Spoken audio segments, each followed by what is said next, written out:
અંકલેશ્વરમાં વિકસિત ભારત સંકલ્પ સંમેલન યોજાયું। ભરૂચ જિલ્લા કક્ષાનું વિકસિત ભારત સંકલ્પ સંમેલન મંત્રી પ્રફુલ્લ પાનસેરિયાની હાજરીમાં વિકાસ સંમેલન યોજાયું છે। ત્યારે ઈશ્વરસિંહ પટેલ પણ આ સંમેલનમાં ઉપસ્થિત રહ્યા હતા।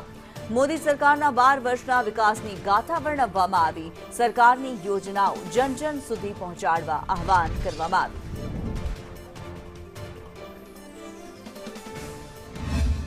દરેક ગામ સુધી કરવામાં આવે છે અને યોજનાઓ સફળતા કેમ પ્રાપ્ત આ યોજનાઓ વગેરેથી ભારત સમૃદ્ધ બન્યું છે। ભારત એક નવી દિશા તરફ જઈ રહ્યું છે। સ્વાવલંબન ભારત છે। એ ભારત આજે છે કે દુનિયાના નકશા પર દુનિયાના દેશોમાં ભારતીયતાની સંસ્કૃતિ ભારત એક સમૃદ્ધ રાષ્ટ્ર તરફ જઈ રહ્યું છે। ભારત એક વિશ્વાસુ દેશ છે।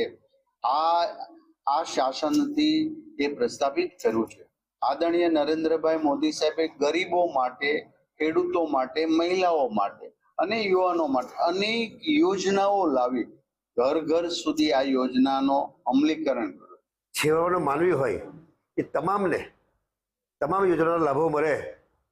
આયુષ્યમાન કાર્ડ હોય, જનધન યોજનાઓ હોય, પ્રધાનમંત્રી આવાસ યોજના હોય, પ્રધાનમંત્રી કિસાન સન્માન નિધિ હોય, આ ખેડૂતોના દરેકના ખાતાની અંદર ડીબીટી દ્વારા પૈસા એના પડે।